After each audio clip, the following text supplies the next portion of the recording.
Acasă când am plecat, eu pe tine te-am rugat ca să-mi scrii, draga mea, o scrisoare.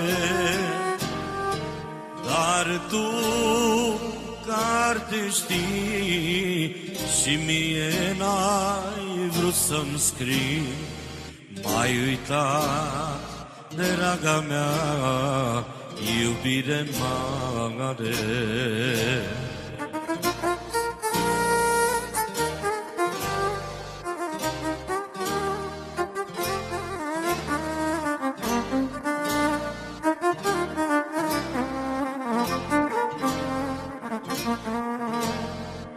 Ai uitat amorul meu, ai uitat sărutul meu, ai uitat șoaptele de iubire.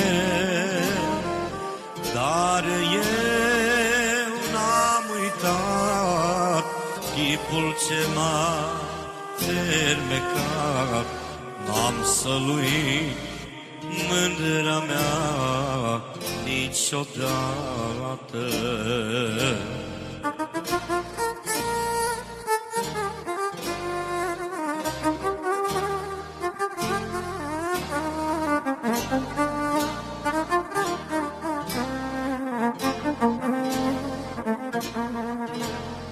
Ce n-aș da, ce n-aș da, ca să fii din nou a mea și să fim mândra mea împreună.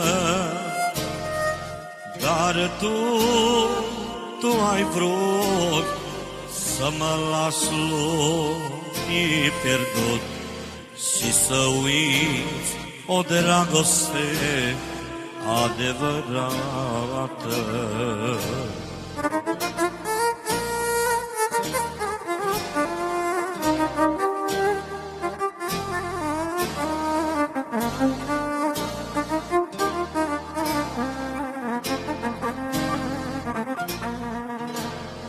Chiar dacă îmi pare rău și în viață mi-este greu, voi trăi cu speranța revederii.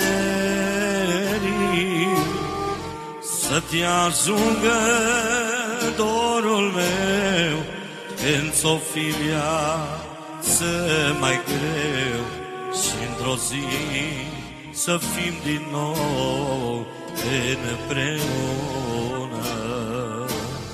Să te ajungă dorul meu când ți-o fi viață mai greu și într-o zi să fim din nou împreună.